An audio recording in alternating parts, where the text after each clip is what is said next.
Bonjour et bienvenue sur Télé. Aujourd'hui, on est en Dordogne, à Beaupouillet, à la ferme de la Jalinière. Et je suis avec André, qui est le propriétaire, on va dire ça. Oui, bonjour. Oui, je suis le nouveau propriétaire. Voilà, j'ai repris l'exploitation de mes parents, qui était avant l'exploitation de mes grands-parents, qui avant voilà, se situaient pas ici totalement. On avait une autre exploitation et après mes parents ont acheté cette maison pour agrandir, pour pouvoir faire de l'élevage. Et maintenant, voilà, je suis à la tête de deux exploitations, une où il y a le laboratoire et celle-ci où on fait l'élevage de canards. Alors justement, là, ici, on est devant un parc de canards. C'est la fin de saison, c'est début de saison. Alors c'est la fin de saison maintenant. On gave en moyenne du 15 septembre au 15 juillet. Là, on est un petit peu en retard parce qu'on a eu des lots de canetons un peu tardifs. Là, c'est le dernier lot de canards qu'on peut voir derrière nous. On va s'arrêter voilà, pendant logiquement 2 mois. On va tarder un peu pour redémarrer au mois de septembre pour faire vraiment un vide sanitaire, pour tout nettoyer, que ça soit tout propre, pour pouvoir après reprendre dans de bonnes conditions pour pouvoir faire du foie gras pour Noël. Alors là, il y a combien de bêtes derrière nous? Là, il doit rester 90 animaux à peu près. Et sur une saison entière, vous faites combien? On gave en moyenne 90 canards par semaine. Donc ça fait, alors de tête je ne l'ai pas, mais on va dire 2000 canards sur l'année. Voilà, en petite quantité, on va dire 2000 canards, je pense un peu plus même. Est-ce qu'on peut dire que c'est une exploitation familiale?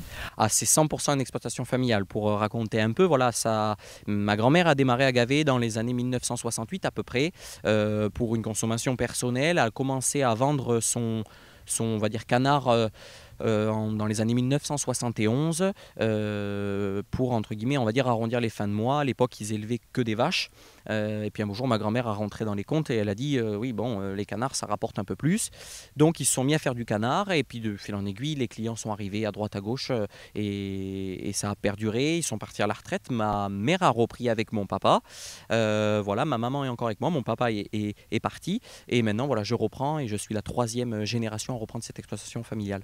On était à l'instant avec André, maintenant je suis avec la maman, Brigitte. Bonjour Brigitte. Bonjour monsieur. Alors dites-moi, parlez-moi un peu d'André. Oh ben là, il est toujours entreprenant, mais bon, c'est son truc. Moi j'étais comme ça avant, maintenant non, je baisse les bras. Voilà. Et il est fier de son papa. Et donc vous êtes ici, vous donnez un coup de main à André pour l'ensemble de l'exploitation? Ben oui, parce que bon, ça a toujours été là, l'exploitation, et comme on dit, il veut continuer, donc ben, je donne de la même, tant que je peux. Alors à l'origine, ce sont des grands-parents qui ont mis en place l'exposition, mais Oui, maman, ils ne veulent pas venir. ben oui, mais ils veulent pas passer à la télé, ils ont peur, mais bon, c'est pas grave. Alors vous faites quoi vous ici sur l'exploitation? Là, toute la transformation. Parce que le gavage, ça se fait en pleine, comme on dit, et là, c'est l'abattoir et toute la transformation. Voilà. Du début jusqu'à la fin, le tuage jusqu'à la transformation des conserves. Et vous faites combien d'animaux par an? Oh, je bats entre 60 et 90 canards par semaine, sauf le juillet-août, mais sans ça, bon, à vous de calculer. Moi, je calcule plus. Et donc contente d'aider votre fils?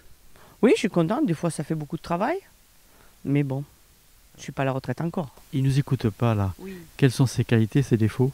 Oh, il gueule toujours. Mais bon, la mère gueule, donc il faut bien que le fils gueule.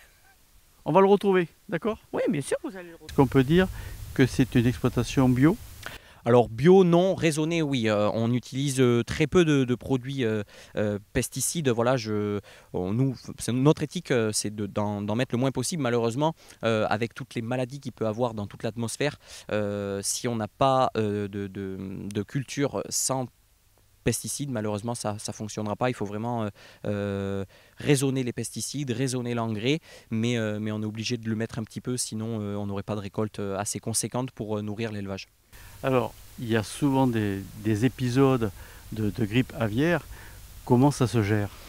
Alors ça se gère difficilement. Voilà, la grippe aviaire, elle a été très forte il y a 3 ou 4 ans. L'année dernière, ça a été assez compliqué aussi pour avoir du canard. Maintenant, il y a un nouveau vaccin qui est sorti à partir du 1er octobre 2023. 2023, pardon. Et donc on a des canards vaccinés. Cette grippe aviaire donc a été vraiment restreinte. On a eu beaucoup moins de foyers, beaucoup moins d'attaques de grippe aviaire, beaucoup moins d'élevages abattus aussi, ce qui est énorme parce qu'il faut savoir qu'il y a eu énormément de canards abattus dans le Landais, dans la Dordogne, dans le Gers et aussi chez nos amis dans les Deux-Sèvres. Donc depuis ce vaccin, ça a fait beaucoup de choses positives pour nous, en tout cas éleveurs de volailles. Alors, j'ai cru comprendre que la grippe aviaire n'était pas transmissible à l'homme. Alors pourquoi abattre les animaux? Pourquoi? Alors, parce qu'en fin de compte, elle peut être transmissible à l'homme indirectement. C'est-à-dire qu'elle va se transmettre sur un autre animal qui va avoir un génotype de chromosomes plus rapide, enfin plus proche de nous. Et là, ça pourrait être transmis. On a vu le cas en Chine qui est déjà sorti, quelques cas de grippe aviaire sur l'humain. Je crois qu'il y en a eu quelques cas dans l'Europe, mais très peu. Donc, il faut y faire très attention. Pourquoi cet abattage? Sincèrement, je ne peux pas vous répondre à la question. Même nous, éleveurs, on ne le sait pas. En plus des canards, des poulets, vous avez des ânes qu'on va voir tout à l'heure, Oui, et vous avez aussi des poules d'ornement, exact. en quelques mots. Alors, des poules d'ornement, en quelques mots, c'est voilà, c'est ma passion depuis l'âge de 7 ans. J'élève des volailles d'ornement en quantité très restreinte pour faire des concours pour l'élevage. Et c'est aussi pour préserver des races anciennes, car comme voilà, les poules pondeuses, c'est des poules qui ont été transformées pour pondre des œufs beaucoup plus en grande quantité. Et la volaille d'ornement, c'est à la base une race ancienne, comme la poule de Marans, qui vient de Marans, comme la poule de Brahma, qui a été créée aux États-Unis, mais qui n'a pas été créée à un but de produire de la viande ou de l'œuf ou de la qualité pour les humains, mais à un but plutôt esthétique et pour voilà, embellir, on va dire, les allées fleuries des États-Unis. Alors, on va voir aussi d'autres lieux, puisque vous avez, par photographie, je pense, le laboratoire où vous transformez les canards en foie gras, en magret, en Exact. quoi? Alors, on transforme le canard de A à Z. Nous, le fait de gaver, c'est-à-dire qu'on a le canard à l'état brut, c'est-à-dire qu'il arrive, il a tout, la tête aux pattes. Et nous, voilà, donc après, nous, on le transforme à la satisfaction des clients, c'est-à-dire qu'on peut le transformer en saucisse, en steak, qui est encore un produit vraiment retransformé. On peut vendre du canard entier, ou on peut, voilà, juste vendre le magret, les cuisses, etc. Alors, en plus de ça, il y a une particularité chez vous, c'est que chaque année, vous faites une fête. Oui, alors ça date de mes grands-parents. En fait, mes parents, alors je vais faire une aparté au Pisou, avaient créé la Clé des Champs avec Bernadette Faure, etc., pour faire des marchés fermiers sur des exploitations agricoles. Il y en a eu, je crois, de 1999 à 2008, je crois, de tête, sur toutes les exploitations. Et on en accueillait sur l'autre exploitation de mes grands-parents pour voilà, satisfaire les gens, montrer vraiment le goût du travail, le goût de la tradition française et de faire venir les gens dans les exploitations pour dire, bon ben voilà, c'est bien la ville, mais vous mangez grâce aux petites exploitations qu'il peut avoir dans toutes les campagnes. Et après, donc, ce marché, c'était un marché de jour, a disparu. Et moi, j'ai eu l'idée, avec mon papa, qui voulait créer cet événement, de faire ici, sur notre exploitation, voilà, le ferme en fête qui va se passer sous peu. Alors, pour cette fête qui est ici, il y a combien de personnes qui viennent? Alors l'année dernière, on a eu 1000 personnes. Cette année, on espère peut-être avoir plus. On ne veut pas non plus avoir des gens trop nombreux parce qu'après, il peut y avoir des débordements.